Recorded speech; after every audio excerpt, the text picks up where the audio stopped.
strong brothers, how did we get taken into slavery? And keep it real, if we was to line up 10 of us and 10 of another nation, I put my money on us, right? We're dominating in football, we're dominating in boxing, we're dominating in MMA, dominating in soccer. Physically, we're very strong. Even when you look at kids that are in Ghana, right, researching and wanting to be engineers, working with trash, but still building something incredible. Our people are incredible. But how then did we fall? Right? How do we have all this strength? How do we have all these warriors amongst us, but we still succumb and were carried into slavery and then made to serve as a slave for the entirety of our lives? Because God was no longer with us. And that was one of the curses that he said, if you don't keep the commandments, this is something he's going to put upon us. Even it says, verse 16, Deuteronomy 58, says, cursed shall thou be in the city and in the field. Look at our city. You know what I'm saying? Look at where we are, Rosecrans and Central. We in the hood, right? You see the crime rate. We just came from around the corner. You know, the block party that was taking place. But it's a lot of gangs, a lot of crime, a lot of these things. We're experiencing these things because God is not with us. So we're trying to turn our people back to God to understand what it means to come and to live according to the covenant that our forefathers made. So give me Job chapter 1 verse 7 because turning back to God. Because what are those steps you feel like should be taken? You're right. Well, the Bible says in Hosea 4 and 6, our people are destroyed for a lack of knowledge. The first thing is education, right? That's the difference between a martyr and a militia. It's the number of people that are educated, right? So that's the first step in actually calling our people, is to getting us to understand who we are according to the Bible and what's required of us according to the Bible, right? So who we are as the children of Israel, with the Israelites. What's required of us is to keep the commandments of God, to honor all his laws, statutes, and commandments. And then through that process, then you gotta, you know, once you start with the basics, like what you see on our shirts, right? This is in Numbers chapter 15, 37 through 41. It's a commandment. So you start with basics, or you start with things like that, keeping the Sabbath. We don't buy or sell, we don't work on this day, and we don't cook on this day, because all those things are in the Bible. So you start off with the basics, and you slowly work your way up, right? You work your way into overcoming the personal issues, overcoming, you know, the insecurities, the things like that. All through understanding who we are, understanding what's required of us, and understanding how many of our people still need us. Okay.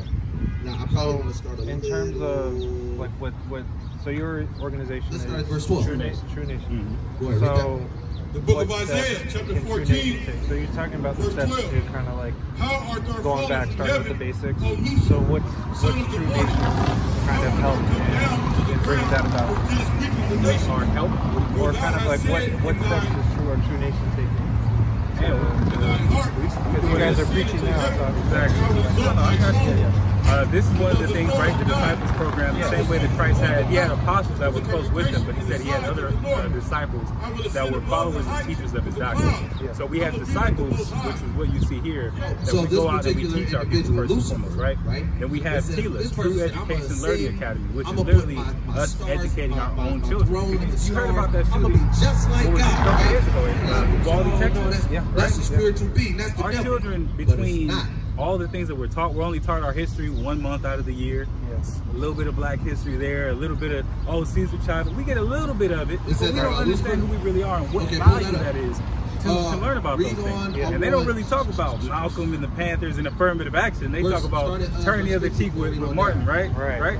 So we're teaching our children, and here's the thing, our history didn't just start with slavery either. So we're teaching our children from the beginning of our people up until now. These are the kingdoms that we've been in, right? We also have classes that we teach throughout the week, right? So we teach Bible basics on Tuesday, we teach world history on Wednesday. We have classes on second and fourth Thursdays, every Friday, every Saturday. So you get Bible basics, things like fringes, things like the Sabbath, learning about what these laws mean, and what's required of us, right? Then you also have history, right? Well, before slavery, where were we? What were the names of those kingdoms? What were the names of those dynasties? What were our people doing outside of this land, right? Then you also have food for your spirit, understanding who you are and building up your spirit, building up your faith, through feeding the sheep. And room 144. That's Friday night's class, room 144, and then you have Saturday, which is feed the sheep. So we come out, we're teaching our people. We have online classes where we're teaching our people. We have our school where we're educating our children. We also have a marketplace, actually, which is going to take place tomorrow, this Sunday, right? So we literally have a bunch of entrepreneurs, businesses, you know, brothers that have come together, brothers and sisters, couples that have come together and started a business together. So one of the ways we recycle our dollar within our own community by having a marketplace, open up to the public, by having a marketplace where our people can come buy and sell to one another so that the dollar is staying in our community longer. So just across the board, we're trying to get everything that we can to restore our people. And we're not far. It's maybe like 25 minutes. We're right off of Florence and Tinker. Okay. Right? How long for has Esau is the end of the world, and Jacob is the beginning of which they follow it. The name has been around for like a couple, probably about 20 years or so. It's been around for a little while. So how recent has this kind of entrepreneurship? And Jacob, and that's why I kind of figured this was really asking. That's been more so recent within, like, I would say the last 10 years, really trying to, you know, boots on the ground, get things going, get things running, and really coming back, because that's what it's going to take, right? We can't just, it ain't just about talking. We have to be able to show forth and bring our community together to be able to get people to rally behind what it is that we're talking about. So we're trying to build these things so that people can have somewhere to go, have somewhere to come to be able to learn, to buy and sell, to educate, all those things. Where do you think you developed that excitement? There's a lot of couples, a lot of people trying to come together. A lot less feasible, because everything that you read in here only pertains to one particular group of people. If they don't two things. I would say the right leadership. First and foremost, it has to be the right leadership. But I also think that we see the necessity of it, right? Everywhere that we're going, we see that we're not welcome. We see the, you know, the side eyes. We see the evil kind of, you know what I'm saying? Right. We see all those things. We understand that there's a need. We also see that our grandparents, our great-grandparents, that's what they were working towards. You ever heard of Black Wall Street? That is the place right? where it was Black said Wall unto Street, Tulsa, them, ye are not my got people. burned down though, right? So we're trying to understand how important and how powerful that is. We're trying to rebuild those things. A place that we went to, our captivity, right? where we were Be able not to who have we something were, for our people. And seeing the necessity and the lack of it, I think that's really the drive. 8 years ago, nobody knew what the hell Israelite was. We was just some crazy loud niggas yelling at the court. Now you got celebrities saying it, Kanye West, Big Sean, Floyd Mayweather, Tiffany Haddish, who am I missing? Ice Cube. For the vast majority, a lot of these brothers, like, I didn't grow up knowing I was this. Like, this was something that I came into from a family friend coming and telling me, hey, have you ever read the scripture? Have you ever seen this? Have you ever seen that? I can't remember. So that's one of the main things. We see the people that Most are coming of your battle rappers in know for the this. first time. You're not black. You're not a nigga, you're not worthless, you're one of the children of Israel. You're one of the people that is special to the Most High God himself. That alone restores me so much to be able to say, okay, I'm not worthless, I'm special. And not just special, but I'm above, because that's what the scriptures say in Deuteronomy 7 and 6. He said, you're above all nations upon the face of the earth. To hear that after so long of being told that you're worthless, that makes a huge difference right then and there. But then we go further into actually having a structure and a body that our people can join to further that understanding, to further that faith, to further that lifestyle. That's ultimately what it is. We're not a religion, let me say this. We're not a religion. Like the same way that you can't wake up tomorrow and decide to be Christian, wake up Monday and decide to be Buddhist, you're born an Israelite. We're not a religion, we're a bloodline. We're literally a people.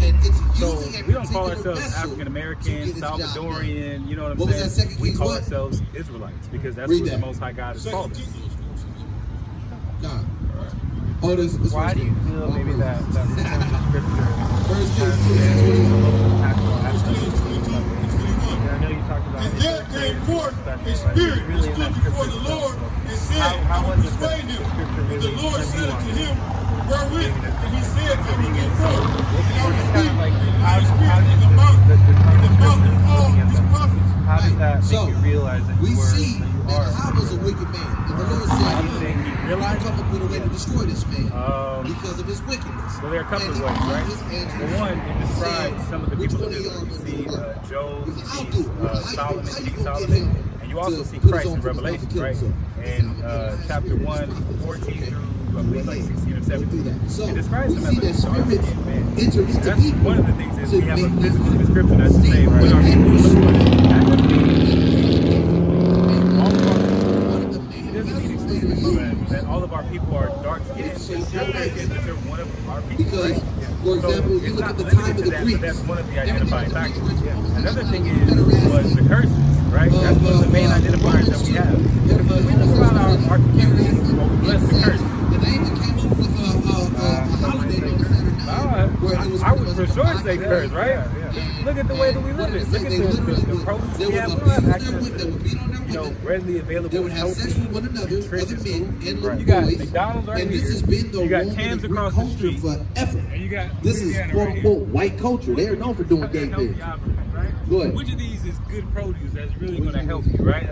But it's what's available and it's cheap. Really? You know what I'm saying? So when you see, but then if you go up, head north and you start to see the Whole Foods, the Simply Wholesome. You see the actually, well, not Simply Wholesome, the Whole Foods, the Trader Joe's, the Sprouts.